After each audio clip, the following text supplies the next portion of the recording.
Hello, everybody, and welcome to the Flameside episode 19, hosted by yours truly. Flame is not able to make it this week. He is sick as a motherfucker. So I threw together a short slideshow for you guys. It's definitely going to be a visual episode. Sorry that's going to be a short one, guys. I was unable to get a guest that was really going to be suitable for this episode, and I wanted to get something out rather than nothing. So enjoy a quick little slideshow put together by Vinci. Okay, yeah, so it's episode 19. You gotta go with, honestly, there's nobody else to fucking go with besides Captain Jonathan Taves. I mean, I was really like pondering, like, what Philly person can I pick for 19? And I was looking, I was thinking, couldn't find shit, couldn't think of shit. And this is the only, every time I tried to think about a Philly athlete, I literally just saw like this dude in his white jersey. So yeah, this is going to be the Taves episode. Excuse me one sec.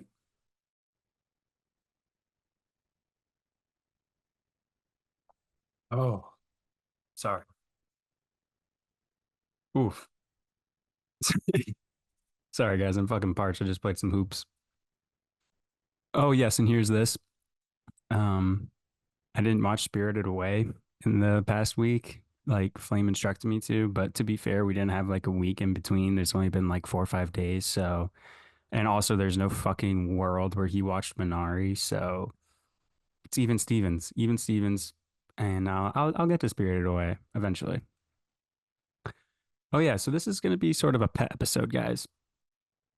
I compiled a bunch of images of pets that I have, Shane has, and other friends of mine, notable pets in my life.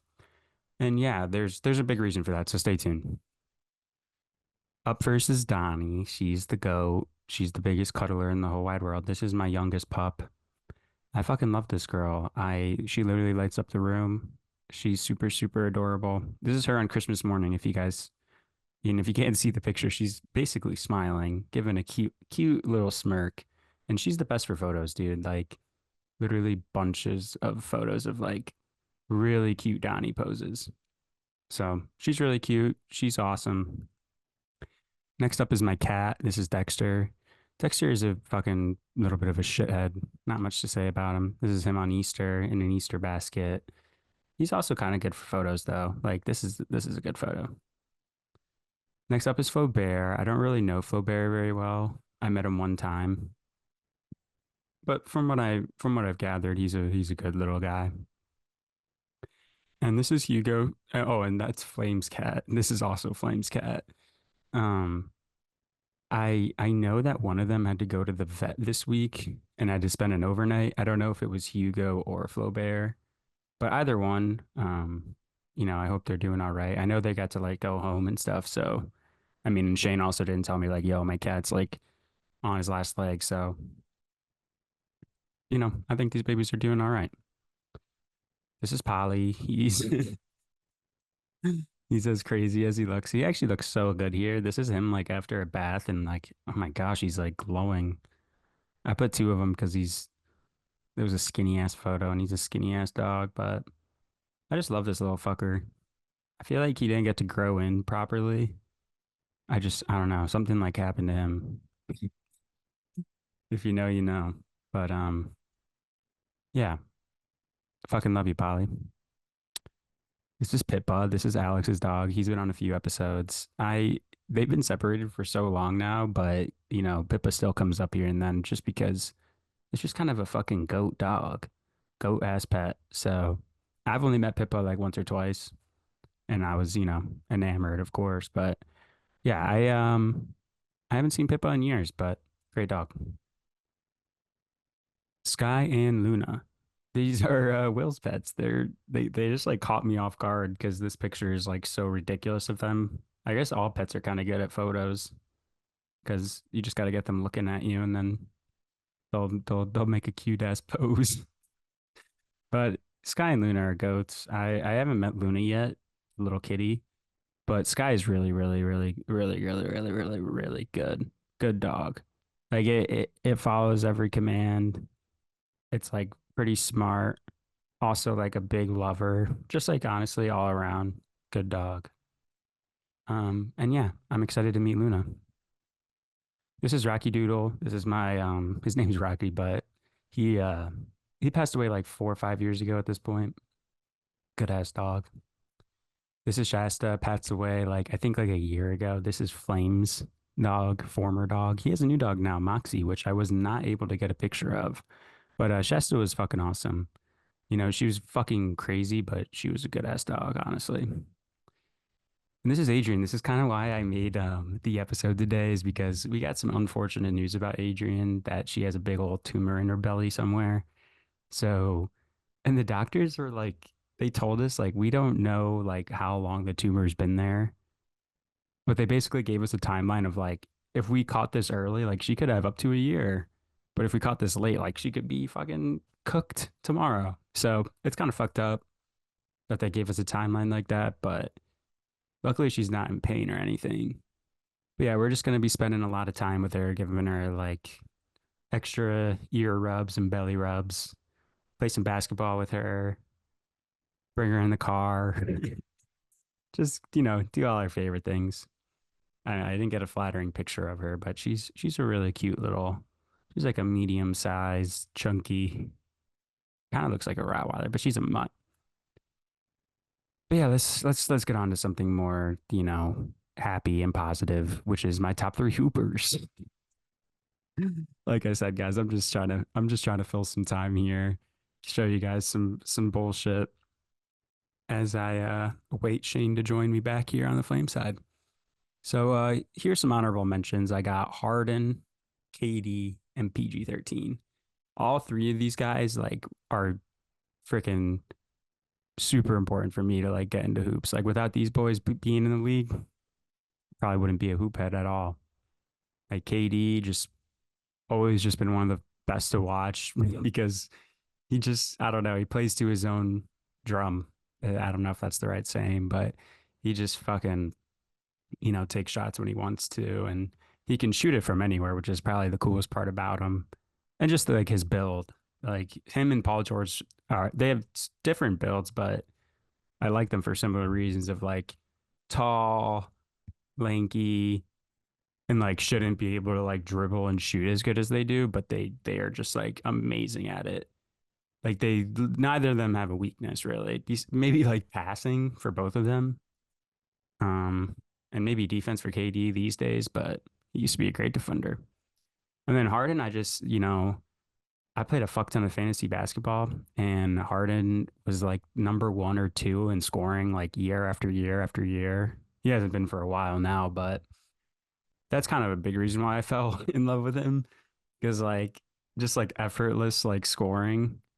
Like you get a few drinks in me, like you might hear me say I think Harden's like pound for pound like the most skilled player to ever play the fucking good thing good thing Flame is not here to dispute me on this one, but I just think he's such a fucking beast. Like I mean, at least like 2019 Harden, like there's to me no argument that that's like probably the best scorer to ever do it. Like, sorry.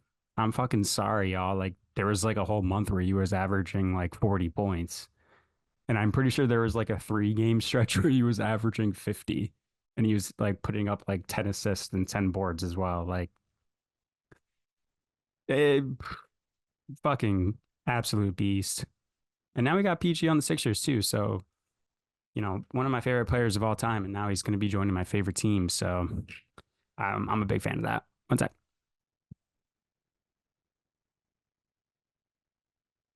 Ooh, that Gatorade after ball sessions hitting. This is my number three, which is going to be Kyrie.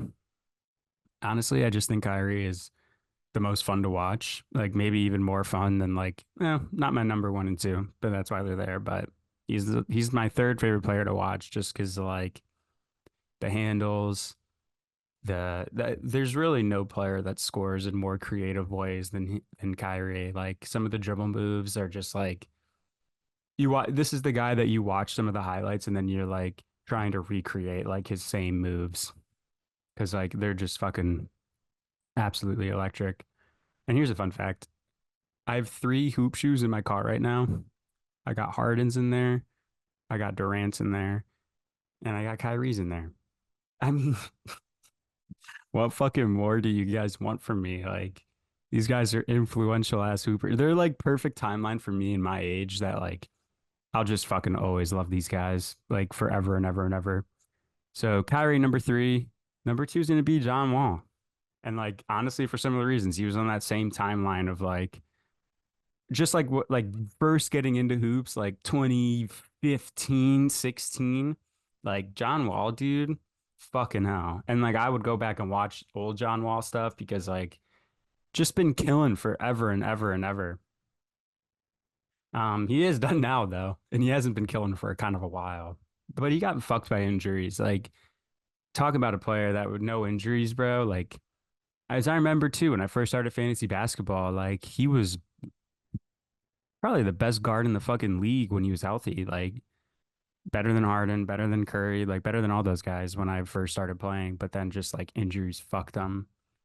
Also, I just think he has like some of the most swag. Like you really can't beat his swag. And then, oh, I also wanted to say the John Wall song. Like John Wall was a thing for me before I was even into hoops because like that song is so lit and sick ass player to go along with it. So I just love everything that's going on with John Wall.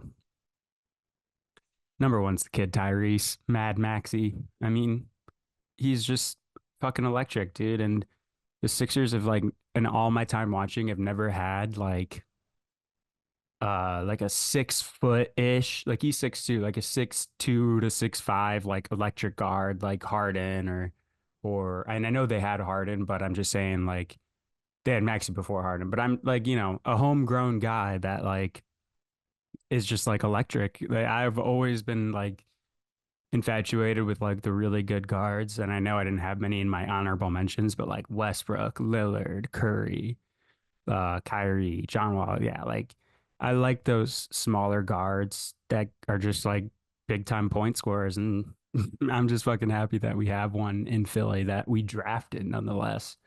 So, yeah. Also, he has such a great personality. Like, obviously, I dive so much more into him because he's on my favorite team. So, I truly wonder if I would still be as big of a fan if he was on like the fucking Jazz. I probably still would give him a lot of respect, but he probably wouldn't be my favorite player. But yeah, just my favorite player on my favorite team. So that's easy for that. Now let's get into some video games. Let's get into some video games. Honorable mentions: Rocket League, Halo Reach, MW2, First Class Trouble, and Jackbox. And I've like written this out before, like in my notes of my top like I had like up to like 12 games, I think.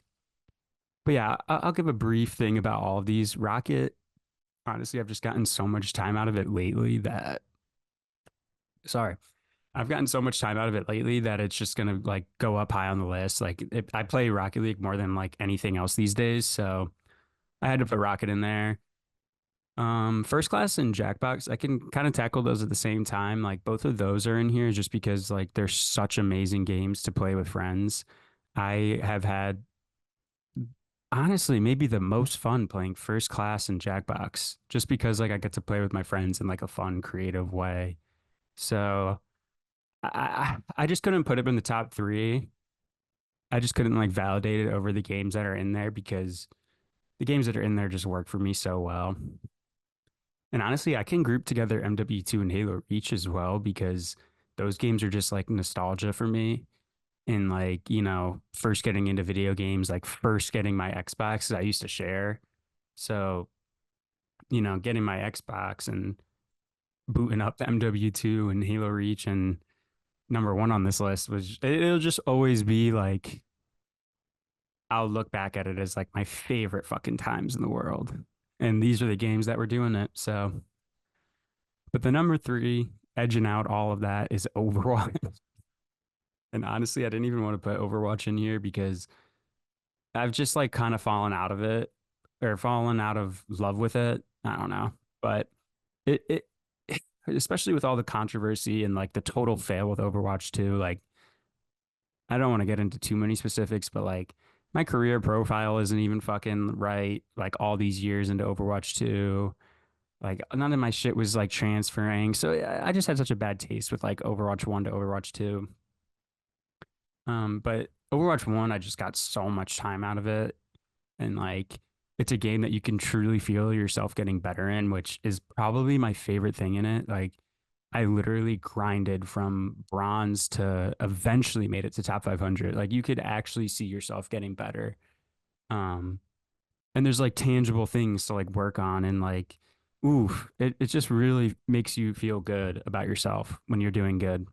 So I had to put it on here and also like playing with my friends, like, whew, there is nothing better. And honestly, if I was able to play console competitive with PC competitive, I would probably still be playing because I don't know, just like losing a few of my friends play on PC, so not being able to play with friends is just like, man, it really takes a lot of the appeal out of it.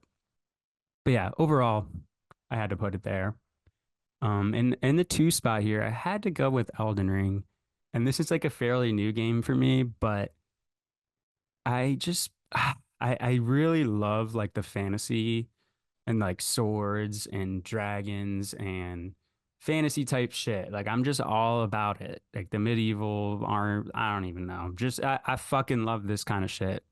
So Elden Ring just hit me in all the right spots with that. Like the world is like easily the most beautiful I've seen. Like the landscapes, and I always see like super cool like edits of the Elden Ring world on TikTok and stuff. Like it just has the coolest world, like bar none. And then honestly, it has like some of the coolest bosses and mechanics and stuff like that. So I never even fucked around with Soulsborne or Souls likes until Elden Ring, but it's just so fucking good. And it only got edged out by Skyrim and purely off nostalgia, really, because Elden Ring is basically just better Skyrim and like newer and better looking.